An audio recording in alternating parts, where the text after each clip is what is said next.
Welcome back to the March 5th, 2026 AI update on the AIX Higher Ed podcast. This has been a pretty consequential week. Often in the updates, what we've done is talk about some of the incremental changes or even focus on one specific issue.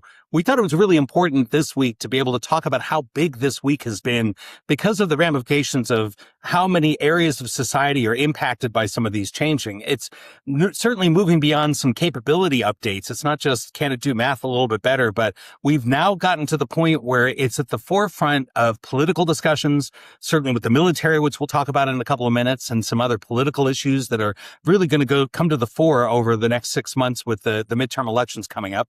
Looking at the economy as we're considering unemployment and work transformation, and then also civil and social concerns in terms of what does this really mean for us. And I think there are more people in society, even those that aren't really using AI, that are more aware of AI's presence, of its implications, and what's likely to come. Probably the biggest issue related to that started toward, the middle and then right at the end of last week, right? Right before the U.S. attacked Iran on Saturday, there was a 5 p.m. deadline for Anthropic, the maker of Claude, to agree to two things that the military, Anthropic's used throughout the military, what the military wants to do. One is, arguably wants to do, and one is at least to allow a domestic surveillance of U.S. citizens, which the military and the government deny they want to do, but is something, nonetheless, they insist that Claude allows. And the second is to allow autonomous warfare. Now, here we're not talking about any use of AI in the military. The AI is used throughout the military in planning, intelligence gathering, supporting targeting and operations, I'm sure, in all kind of efficiencies, basically probably every which way you can imagine. But what they want to do is they wanted Anthropic to agree that the AI alone could decide, to take a shot, to make a decision to kill, and then execute that decision to kill. And Anthropic held their own. Like they said, we're not going to allow these two things. And of course, it did produce some fallout. And what's really complicated about this is that there's been subsequent discussion about OpenAI saying they have an agreement with the military to follow these same rules. When it comes down to parsing of language, there's currently restrictions and guidelines within the military to not have autonomous action taken, that there is a human in the loop, but that could easily be changed. And as far as the surveillance capabilities, there are guidelines and internal protocols that would suggest that that's not allowed, but that could easily change. And what the military is really asking for is just to say that the models could be used for any legal purpose. Well, that legality can change very quickly. And that was really the bright line that I think Anthropic was trying to carve out. And, so as a result of this, the administration put two restrictions on Anthropic, as related to Claude. The one is that the government would no longer, government agencies are not supposed to use Claude. Now, there's some time for like a phase out of the use of Claude. We've seen some agencies, say they're not using it anymore. Probably some weren't using it very much, or maybe not at all. So they went first and said, we're not using Claude, but to kind of get it out of the system. And the second, the most significant one really is to designate Anthropic's Claude as a supply chain risk. Meaning that, and what this means is that companies, let's say you're a defense contractor and you do work with the government, well, then you're also not supposed to be using Claude, and at least the part of the government, part of the enterprise that could potentially interact with the government. So this has caused some defense contractors back away from using Claude, and, potentially other companies. There's a lot of companies that have, contracts with the government. And, it's interesting to designate them a supply chain risk, of course, because at one point they're saying they're really strong-arming Anthropic, right? Like come the end of last week, like you have to do this, and they threaten these things because they obviously wanted to use Claude, right? They clearly can use OpenAI, and they were working on an agreement with that. Grok, right? Elon's Grok already said, like, go ahead, use it however you want. And there's really no stories about, Google Gemini kind of resisting. So it seems like they probably had access to these other models. They probably weren't as fully integrated, and maybe a lot of people say that Claude's the leading model now. So they wanted access to actually use this model, but then they flipped around, which makes it obviously just kind of a threat, a strong arm, to say, well, if you don't do what we want, we're going to designate you a supply chain risk. If they really thought they were a supply chain risk, they wouldn't have been pushing to use them. It very clearly, as Stefan was saying, it's a punitive action. And the irony is pretty important to point out that they're saying it's such an important model, they were threatening to even nationalize it. But at the same time saying a supply chain risk, even furthering the irony, the war in Iran and the attacks in Iran were directed and used with Anthropic tools during all of the planning. And there's been no suggestion that they were switching from it. It's not possible to switch that quickly. Now, the suggestion of designated Anthropic as a supply chain risk is really only been announced via social media. There's not been any legal action taken. Technically, it would have to be something that's been investigated and developed as a recommendation from the Department of Defense, Department of War, and that Congress would have the chance to be able to weigh in on this or to act on it. None of that apparently has occurred.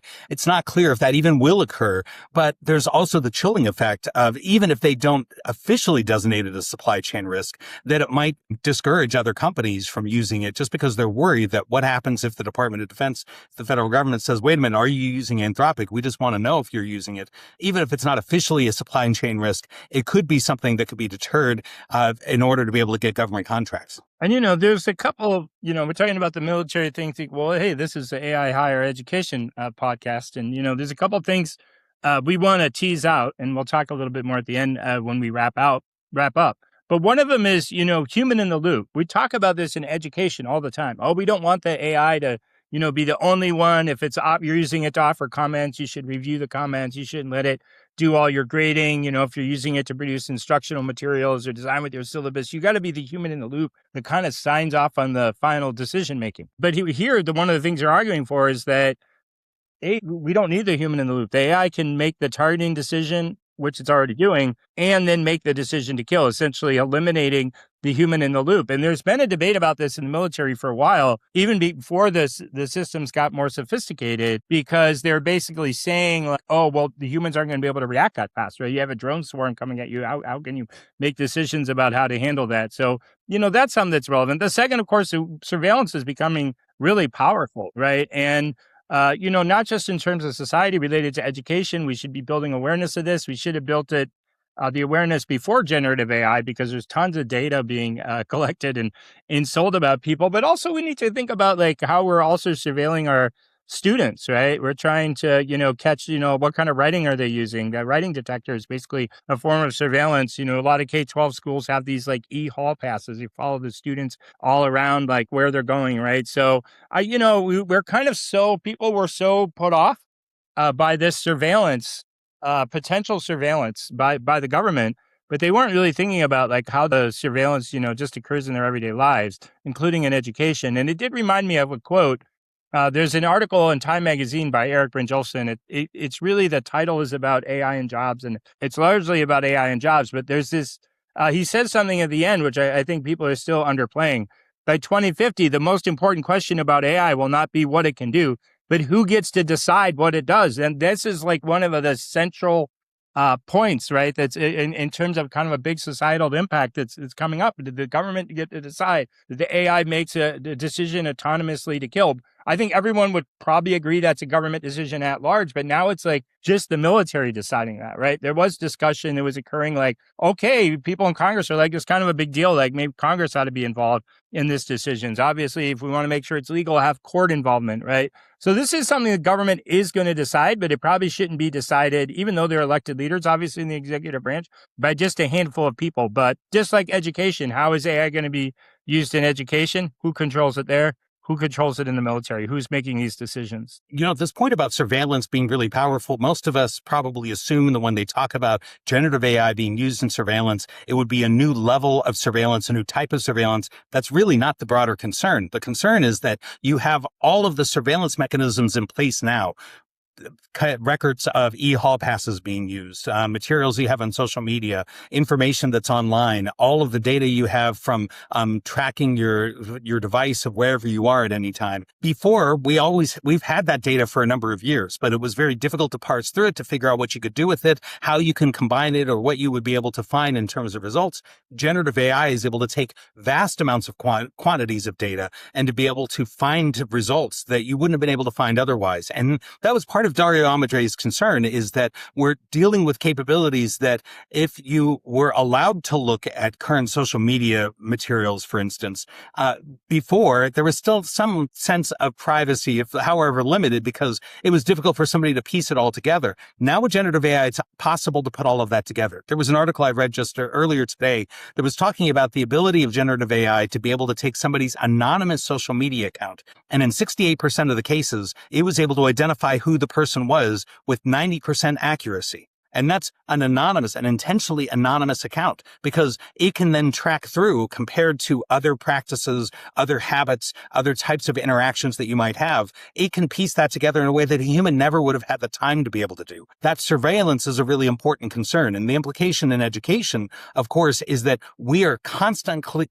collecting more information about our students, about what they're doing, how they're doing it. And we need to be very mindful of how that can be used in a surveillance mechanism with generative AI to be able to tell a very different story than we ever intended. And we need to make sure our students are aware of that as well. So when we get into some of the classroom implications and we think about this, and I think we both want to weigh in a little bit on some of these concerns. There's a real values clash. And this is an important discussion when we consider civil society and we talk about democratic decision making. We should be discussing with our students what these values are, and looking at Professor Van Jolsen's quote about how decisions are going to be made with the use of technologies. This is really a great topic for discussion in many of our classrooms. The idea of decisions made under pressure, this is a very difficult thing for us to do as well. We often somewhat sanitize the environment in that we make it very easy for somebody to be able to walk through, and for younger learners that makes sense, but we never really build in that understanding of how to deal with the pressure of decision making. And there are, of course, also different changes that are occurring societally when there are groups that are talking about stopping using ChatGPT. It's the Quit GPT movement, as people are moving to Anthropic, moving away from ChatGPT. These are all important discussions and decisions that need to be made about AI. They're really not about the technology of AI as much as our interactions, our work and application of AI. And we need to be able to develop better mechanisms to be able to have these discussions and prepare our students to be able to make those decisions for themselves. Yeah. And I think, to kind of just for a minute, to go back to the point you're making earlier, it's not about the technology, right? Keep thinking, AI in school is about, learning how to use AI. I think that's important, all right? Especially how to apply it.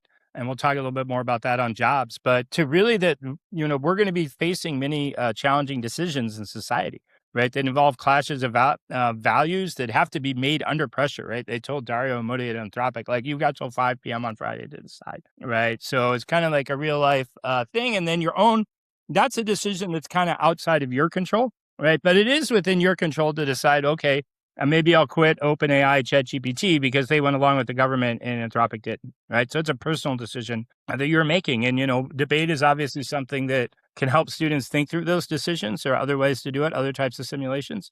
But these are the things that we really, really need to teach in schools, because all of society is changing. And these fundamental questions are going to be more important than, being able to do a lot of things. All right. Now we head into the next topic. We're always talking about, AI and unemployment. We're going to unpack a little bit more of a specific example. And that's kind of, are we ready? Right? Are we ready to kind of really change our workflows, which everyone is saying is important, to kind of integrate AI into your workflow, to be able to do more things, to be able to do other things, and to kind of be able to, be a higher order thinker who's able to make these important judgments. And the reason this comes up, as you can see, this kind of jumped every week. And now it seems like there's some big story about jobs that's kind of jumping out. Jack Dorsey, if you don't know him, he's the person who founded Twitter, and then he founded Block, which is a payments processing system. And, you may know of Cash App. Some people use Cash App. It's like a Venmo. He founded that. And last week he laid off, I think it was last week or the week before, he laid off 4,000 people. They had around 10,000 employees. I think it was 4,400. And he's like, look, the reason we're laying all these people off is because AI is like so efficient. AI can do this work.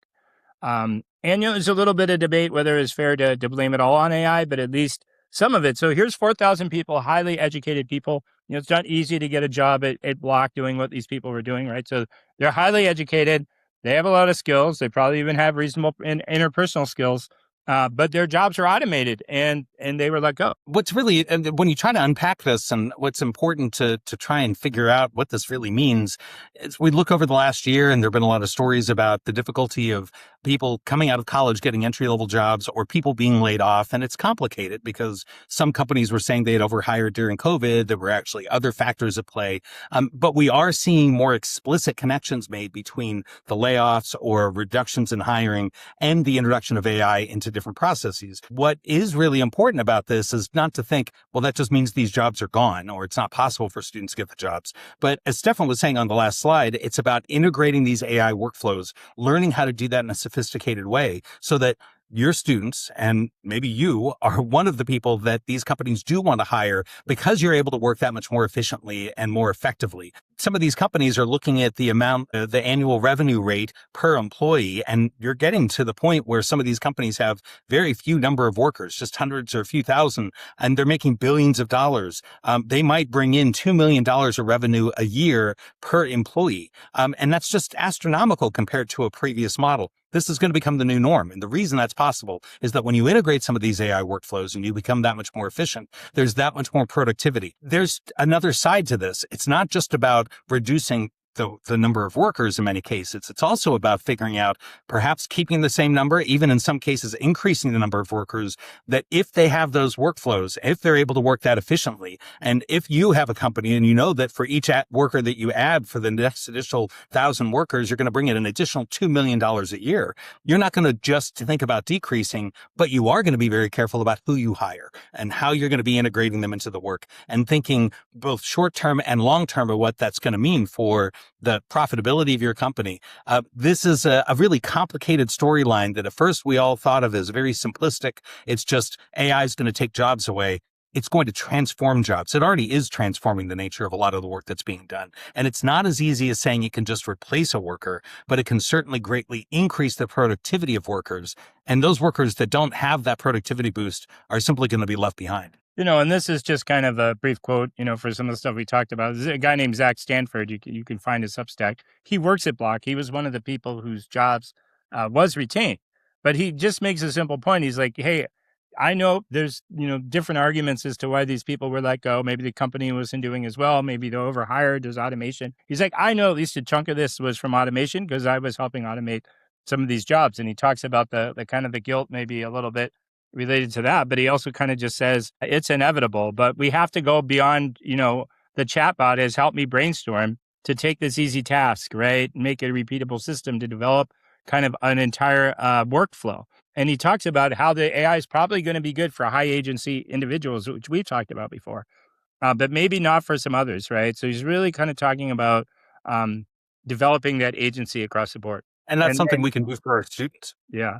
And then, Ali Miller, the most followed voice in business and AI, 1.6 million people. She's kind of making the exact same point that Zach made about integrating the AI into the workflows, and the point we're always making about adding judgment. Now, when we start thinking about some of the societal implications and thinking about this, there are a lot of big issues here that we should be teasing out with our students. It's not easy to come up with good answers to these, but these are important discussions that we should be having. What is this as a commodity? Is AI going to have some level of personhood? Is it something that we recognized as a worker? The simple example of this is a number of the SaaS companies realized that the model that they had of licensing software was per person. But if you have AI agents using it, then 100 of them can use it with one license as opposed to 100 people using it. That is just a simple distinction and a very small one in terms of billing, but had huge ramifications for some SaaS companies. Then when we start getting into instances where people are thinking certainly about consciousness or sentience, perhaps, how do we consider that AI agent as a worker or as a person? Who's going to control this intelligence? And that's certainly true from a governmental perspective in terms of what you're allowed to do with it, but also what an individual versus an organization is able to do and how they control it and what you should be able to do with it. What should we use it for? Should we protect it? As it gets more intelligent, what's the role for humans and the relationship?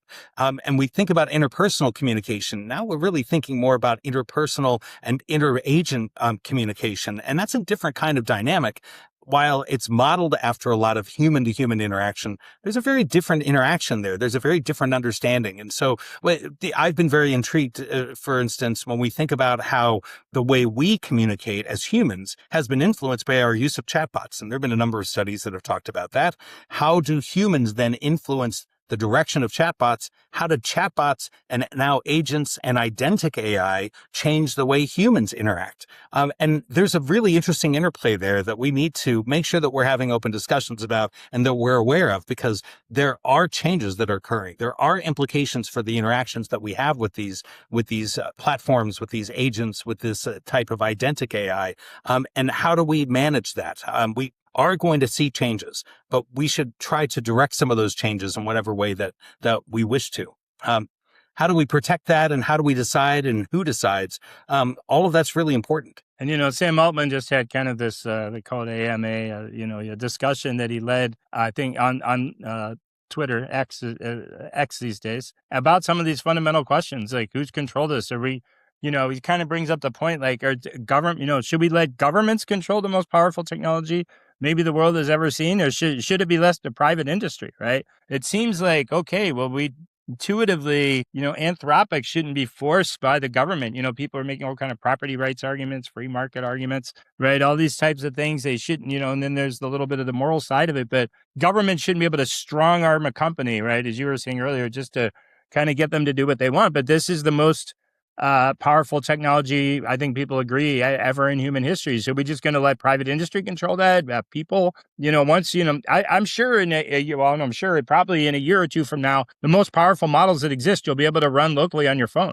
Are we going to let individual people have access to that much AI? How are we going to reinvent the social contract?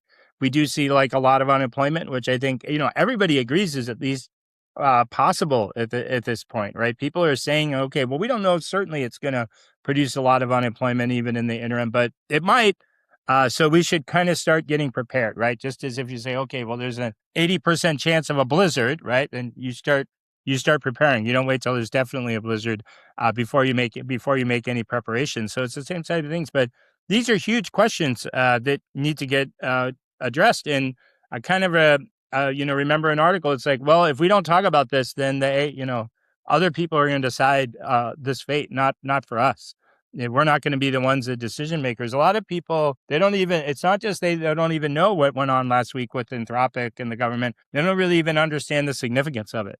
So, you kind of mentioned earlier, okay, this is going to be an issue in the midterm elections. All right, well, if people don't understand it all, how can they even kind of like cast a vote on the issue that's in any way meaningful? So I encourage people to kind of pay attention and get involved. Absolutely. And I think as educators, what I view in a fairly optimistic way is that this is the opportunity for us to have responsible discussions with our students, to model the type of critical thinking, reflection, engagement that we would want them to have with any issue, that we can have with them about issues that are going to impact their lives, not only today, but in the future, and more so for them than it will be for the rest of us, because they will be graduating into a world that is largely directed over concerns regarding AI.